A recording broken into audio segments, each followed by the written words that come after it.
You begin to go back to the beginning. I think that was the first thing I had was I went back to day one. I went back to May 31st, 2005 at 4 a.m. I was face to face with my daughter's killer that night at the Holiday Inn, but I didn't know it. I didn't know that I was face to face.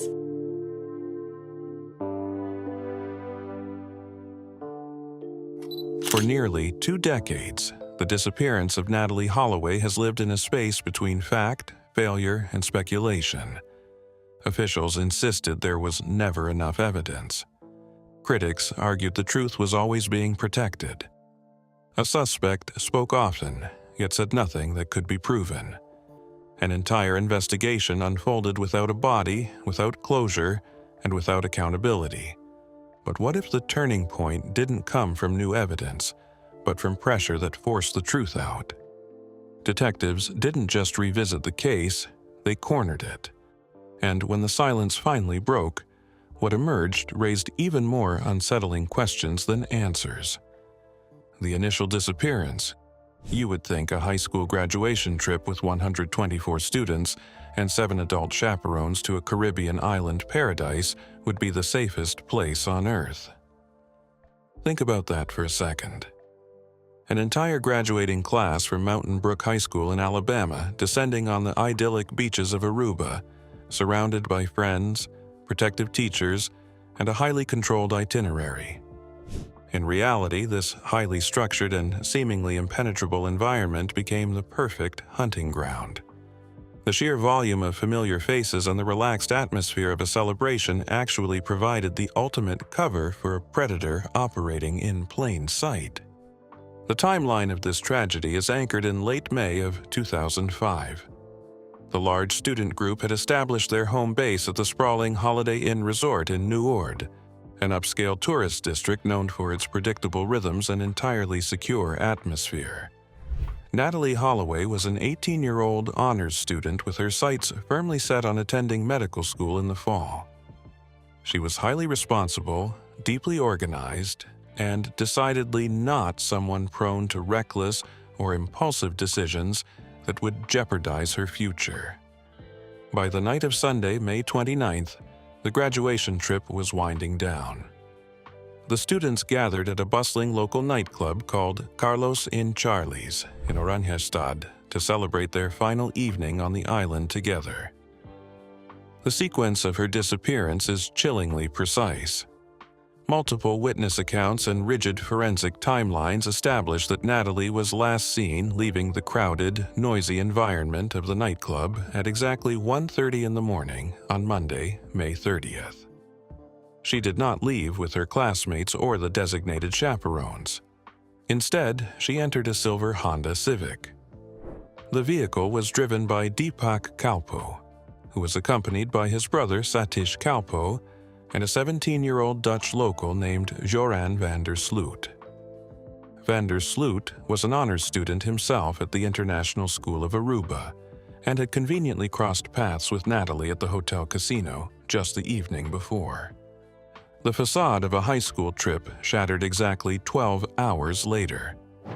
At 1:30 that afternoon, the large group was scheduled to depart the island, but Natalee never reported for her return flight to the United States. Her panicked classmates rushed back to her room at the Holiday Inn and discovered her passport and meticulously packed luggage resting untouched. An organized honors student missing an international flight with her passport still sitting on a hotel bed is not a simple miscommunication or a teenager losing track of time. It is an immediate and catastrophic red flag. The response from her family back in Alabama was a masterclass in aggressive crisis management. Beth Holloway and her husband, George Jug Twitty, bypassed standard bureaucratic delays and local police protocols. They chartered a private jet and touched down within 4 hours of receiving the agonizing phone call. They operated with a profound and immediate distrust of the local authorities. They refused to wait for the Arabun police to draft missing persons reports or organize search grids. Through sheer force of will, the family located a night manager at the Holiday Inn who recognized Van der Sloot from the hotel casino surveillance tapes. Armed with his name and his exact address in Newark, Beth and Jug drove directly to his front door that very night. They stood on his property and demanded answers, confronting a teenager who initially denied even knowing Natalie. That late-night confrontation on his doorstep initiated a timeline of deceit that would paralyze international law enforcement for the next 18 years. The prime suspect, Joran van der Sloot. It is baffling how a 17-year-old student could outmaneuver an international investigation. You might assume a teenager would crack under the immense pressure of interrogations and media scrutiny. Think about that for a second.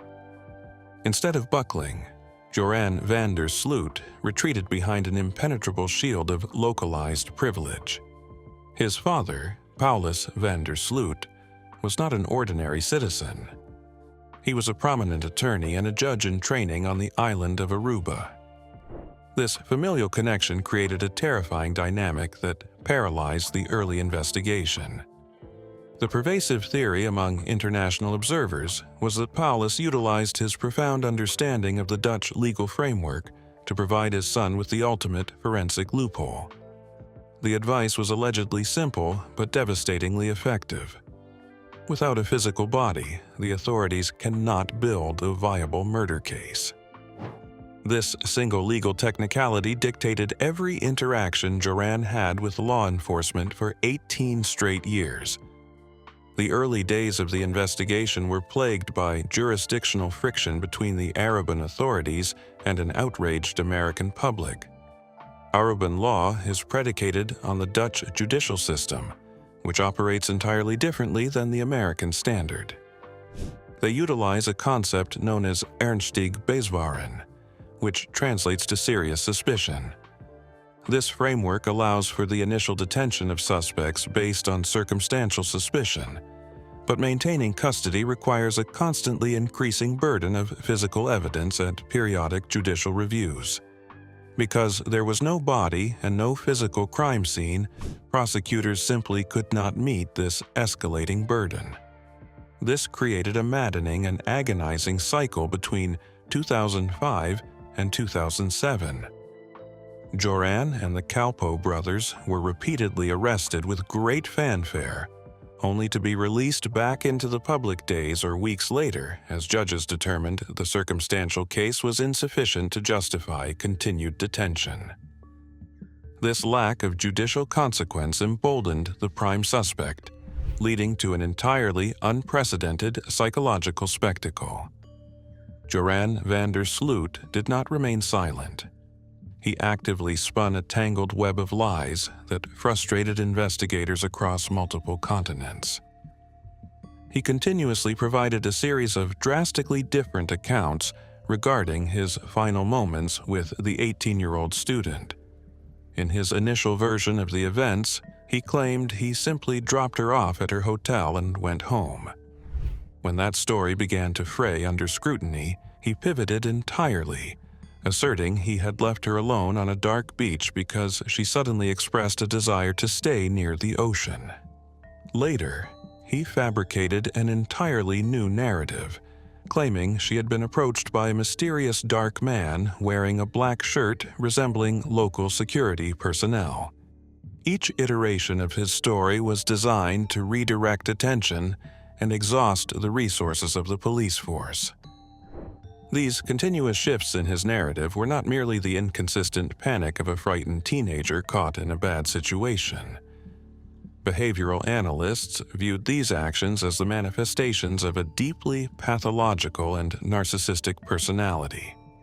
He was actively seeking the limelight, feeding off the media attention that his shifting narratives generated. Every contradictory statement and fabricated suspect was a calculated game designed to deliberately mock the grieving family and test the absolute and unyielding boundaries of his own perceived immunity. He treated the international outcry as an entertaining challenge rather than a criminal investigation. By repeatedly changing his story without ever facing a formal murder charge, he demonstrated a profound lack of empathy. He weaponized the lack of physical evidence, transforming a tragic disappearance into an 18-year psychological torment that proved just how easily a localized legal system could be completely manipulated by a single highly arrogant suspect. The search efforts and global phenomenon. You would assume a small island nation would try to keep a tourist disappearance quiet to protect their economy. Think about that for a second. Aruba did the exact opposite. They essentially shut down the entire country. The Aruban government took the extraordinary and unprecedented step of giving thousands of civil servants the day off strictly to join hundreds of local volunteers in a massive sweep of the terrain. 50 highly trained Dutch Marines were deployed directly into the arid dunes surrounding the California lighthouse.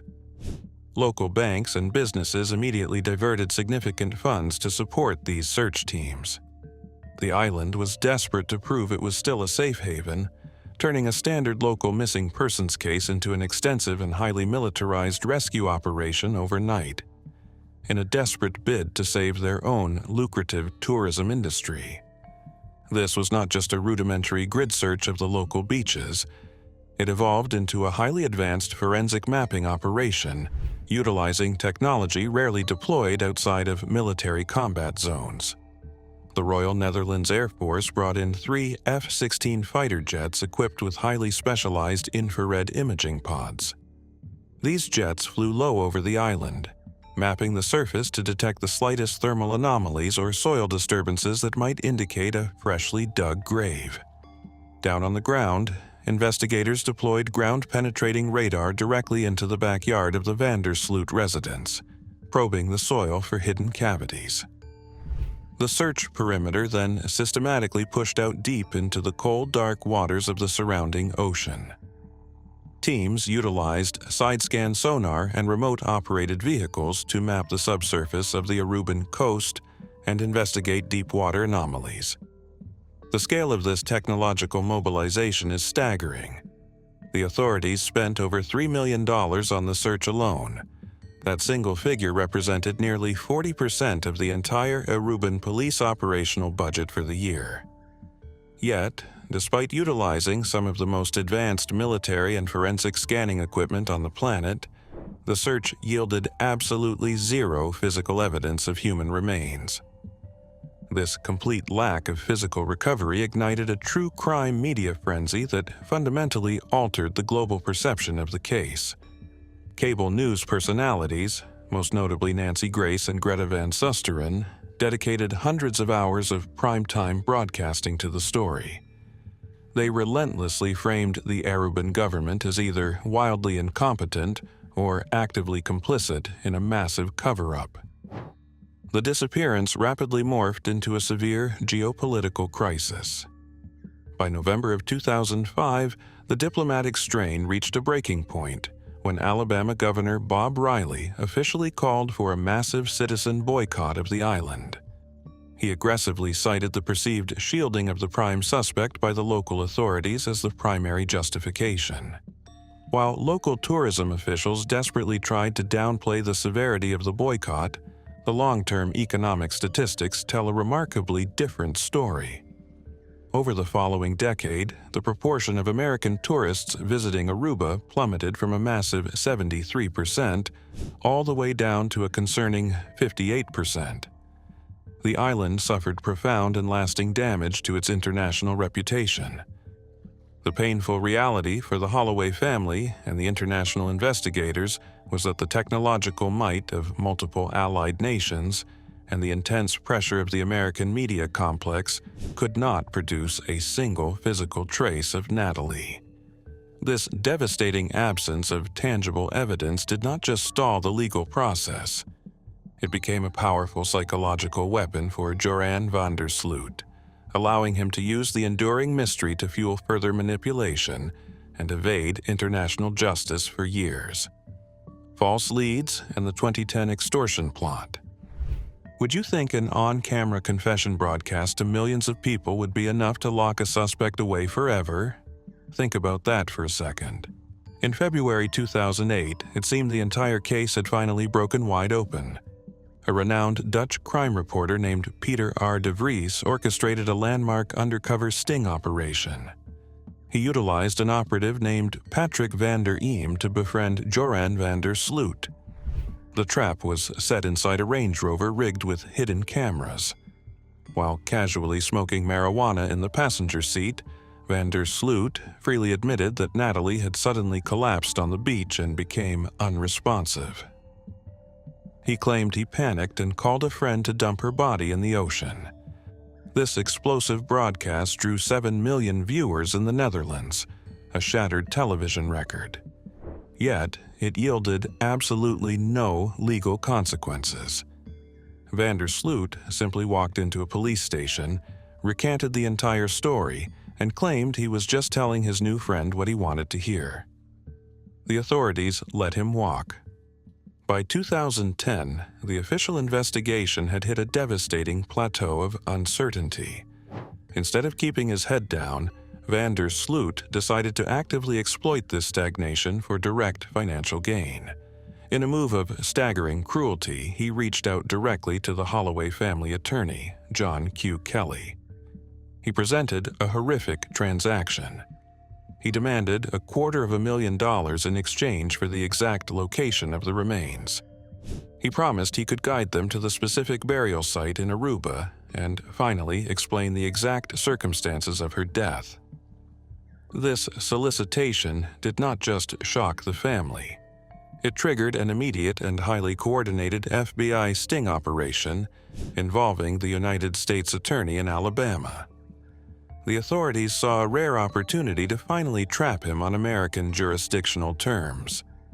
To spring the trap, Beth Holloway bravely authorized a structured advance payment of $25,100. This transaction consisted of a $100 test wire, $15,000 sent to a Dutch bank account, and $10,000 handed over in physical cash directly in Aruba. In exchange for this initial down payment, Van der Sloot physically led John Q. Kelly to an empty housing lot on the island. He stood there and claimed he had buried Natalie deep in the gravel under the foundation of a house, allegedly with the help of his father, Paulus. The investigators immediately cross-referenced local building permits and discovered the truth. That specific house foundation was not even under construction at the time of the disappearance. The entire location was a fabricated gravel lie designed strictly to secure the down payment. He actually had absolutely no intention of providing closure. After securing the initial $25,000, Van der Sloot sent a mocking email directly to the family. He explicitly stated that the information he had just provided was entirely worthless. He treated the FBI sting operation as an easy payday and immediately used the extortion money to fund his escape. He rapidly fled the island of Aruba and traveled deep into South America, vanishing just as the United States authorities were finalizing the paperwork to apprehend him. The FBI defended their decision to let him leave the island, claiming they wanted to build a larger murder case instead of just an extortion charge. On June the 3rd, a federal grand jury in Alabama finally indicted him for wire fraud and extortion. The trap had closed just a few days too late. The murder of Stephanie Flores. Would you believe that a criminal could strike again on the exact anniversary of his first widely suspected crime? Think about that for a second. The calendar date is May 30th, 2010. This is exactly 5 years to the very day after Natalie vanished in Aruba. Joran van der Sloot is sitting inside the Atlantic City Casino in Lima, Peru. He is not hiding from the world. He is casually participating in a high-stakes international poker tournament, and he is funding his entry utilizing the $25,000 in extortion money he had just swindled from the grieving Holloway family. He deliberately used the stolen blood money from a missing American girl to arrogantly finance a luxury vacation on an entirely different continent. While maneuvering through the busy casino floor, he crosses paths with a 21-year-old Peruvian business student named Stephanie Flores. The two spend considerable time together at the gambling tables before eventually leaving the property. Surveillance footage clearly captures the pair walking into Vander Sloot's rented room at Hotel Tack at exactly 5 o'clock in the morning. A few hours later, the hotel security cameras record him walking out of that same room entirely alone, carrying his belongings. 3 days later, a horrified hotel employee opens the door and discovers Stephanie Flores dead on the floor. She had been brutally beaten with a tennis racket, and her neck had been snapped. The forensic trigger for this sheer explosive violence is deeply rooted in his profoundly narcissistic psychology. According to his initial confession to Peruvian investigators, Stephanie had opened his personal laptop while he was briefly distracted. She saw the open files and international news reports regarding the Aruba investigation and suddenly realized his true identity. For 5 years, Vander Sloot had carefully constructed a fabricated reality where he was the untouchable victim of an overzealous media. Stephanie, discovering the truth, directly threatened that fragile illusion. His response to this perceived threat was not panic or flight, but rather an immediate and absolute homicidal rage designed to permanently silence the single person in the room who truly knew his darkest secret. He did not stay in Lima to face the authorities. He immediately rented a car and aggressively fled across the border into Chile, hoping to vanish into the massive South American landscape. His desperate escape was incredibly short-lived. Chilean police captured him near Curaçao and quickly extradited him back across the border to Peru on June 4th. Stripped of the protective shield his father had provided back in Aruba, he faced a vastly different legal system. In 2012, he received a staggering 28-year prison sentence for murder and robbery. He was eventually transferred to Ancon Forst, a notoriously harsh maximum security facility, effectively ending his days as a free and highly dangerous international traveler. Yet, even behind the imposing concrete walls of a maximum security prison, his relentless manipulation of legal and social systems continued unchecked. In a truly bizarre development that shocked international observers, he systematically cultivated a romantic relationship from inside his prison cell. In 2014, he married a Peruvian woman named Lady Figueroa in a formal prison ceremony and even fathered a child with her.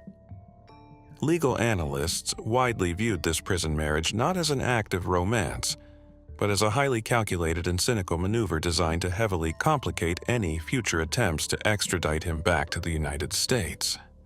He was still playing his narcissistic game, using human relationships as legal shields. The 2023 extradition and landmark plea deal. Could you imagine waiting 18 agonizing years to stand in the same room as the man who took your daughter? Think about that for a second. In June of 2023, an 18-year saga of international evasion shattered. In a profoundly historic legal development, the Peruvian government formally agreed to a temporary extradition of Joran Vander Sloot to the United States. He was removed from his harsh maximum security cell and flown to American soil. The visual was surreal. After decades of mocking international investigators, the prime suspect was forced to stand inside a federal courtroom in Birmingham, Alabama. He was breathing the exact same air as Beth Holloway, in the very city where Natalie had grown up. The man who weaponized international borders was now trapped within the rigidity of the American judicial system, facing the mother he tormented for nearly 2 decades. The federal prosecutors operating in Alabama were facing a massive jurisdictional barrier. They absolutely did not possess the legal authority to charge him with a homicide that occurred on the sovereign island of Aruba. Instead of surrendering to this geographic limitation, they executed a brilliantly aggressive strategy. They completely weaponized the 2010 wire fraud and extortion indictment. They used his own greed against him, transforming a financial crime into the ultimate leverage needed to extract the truth about a murder. They cornered a highly manipulative predator who had spent his entire adult life outsmarting local authorities by confronting him with the overwhelming weight of the federal government. He was facing decades in an American penitentiary just for the financial crimes alone, and the prosecution offered him a highly unusual way out. They engineered a landmark plea agreement designed to finally pierce his lifelong shield of deception and arrogance. The mechanics of this legal maneuver were as unconventional as they were effective. The prosecutors offered Vandersloot a 20-year sentence for the extortion charges, structured to run concurrently alongside the 28-year sentence he was already serving down in Peru. Furthermore, the court issued a strict restitution order mandating him to pay back the exact $25,100 he had originally stolen from Beth Holloway. However, this seemingly generous concurrent sentence hinged entirely on one massive, non-negotiable condition. To receive the deal, Vandersloot had to provide a complete, polygraph-verified confession detailing the exact events of the murder of Natalee Holloway. This was not a standard plea where a defendant simply admits guilt to a judge and walks away. The prosecution legally forced him to surrender his most guarded secrets to the precise people he had deliberately manipulated. This specific legal arrangement is fundamentally unprecedented in modern judicial history. The federal government mandated that the defendant satisfy the grieving family with horrific real-time information regarding the exact circumstances of the disappearance. Beth Holloway and her legal team were permitted to sit, watch, and listen during a highly secure, recorded proffer session. Vandersloot was forced to recount the absolute worst moments of his life while tethered to federal polygraph examiners who verified every single gruesome detail he provided. He could no longer spin a chaotic web of lies about leaving her on the beach or encountering mysterious security guards. The extortion charges finally broke his resolve, compelling a pathological liar to speak the verified truth under the threat of severe American imprisonment. The justice system utilized a $250,000 blackmail scheme to legally compel the final, devastating chapter of a case that captivated the globe. The brutal truth revealed. Could you ever comprehend the sheer horror of hearing a monster clinically detail his own savagery? Think about that for a second. On October 3, 2023, the world finally received the chilling and graphic resolution to an 18-year nightmare. The narrative violently slows down right here to absorb the maximum weight of the absolute truth. Vandersloot transported the federal courtroom back to the dark, early morning hours of May 30th, 2005. He calmly recounted how he and Natalie were walking alone on a dark Aruban beach after being dropped off by the Calpo brothers. They sat down on the sand together, but the encounter rapidly descended into a nightmare. He aggressively began forcing himself on Natalie, making unwanted and highly forceful advances. He expected the 18-year-old honors student to simply submit to his terrifying physical dominance. She completely refused. Natalie did not freeze, and she was absolutely not a passive victim. When he persistently attacked her, she fiercely defended her own life. She forcefully kneed him directly in the groin, utilizing a desperate act of pure self-defense to halt a sexual assault. She actively fought back against a predator operating on a dark, isolated beach. This incredible moment of defiance fundamentally shatters the long-held public speculation that she merely suffered a random medical seizure or succumbed to a tragic accidental overdose. Enraged by her fierce physical resistance, his bruised ego instantly triggered an explosive and fatal retaliation. He stood up and delivered a massive blow, viciously kicking her directly in the face while she was still lying stunned on the sand. The sheer force of the impact instantly knocked her completely unconscious. Instead of fleeing the scene, he escalated the violence to an unimaginable extreme. He spotted a heavy concrete cinder block resting nearby on the shoreline. He lifted the massive block and ruthlessly bludgeoned her head. He brutally crushed her skull until her face basically collapsed in, openly admitting he could see the catastrophic physical damage even in the pitch dark. This was a calculated homicidal act of total obliteration. The disposal of the evidence finally solved the massive forensic mystery that plagued international investigators for nearly 2 decades.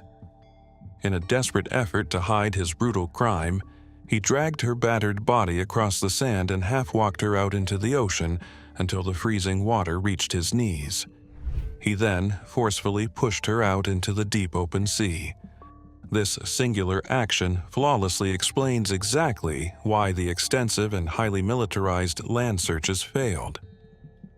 It completely clarifies why $3 million worth of ground-penetrating radar and Royal Netherlands Air Force thermal imaging scans found absolutely nothing on the island. The ocean currents simply carried the physical evidence far beyond the reach of human technology. The complex legal and psychological saga ultimately reached a profoundly somber conclusion back inside that Alabama courtroom. Beth Holloway stood just feet away from the vicious predator and stared him down, looking him squarely in the eye to declare him a certified killer. The horrifying mystery was now officially and absolutely irrevocably solved. Hearing the harrowing details of those final moments provided the grieving mother with a grim but highly powerful measure of solace. Learning that her daughter boldly stood her ground and fought like hell to survive reaffirmed the profound strength she possessed. That knowledge was infinitely better than enduring another decade of not knowing the truth, finally closing the massive, heartbreaking book on an unforgettable 18-year international true crime tragedy forever.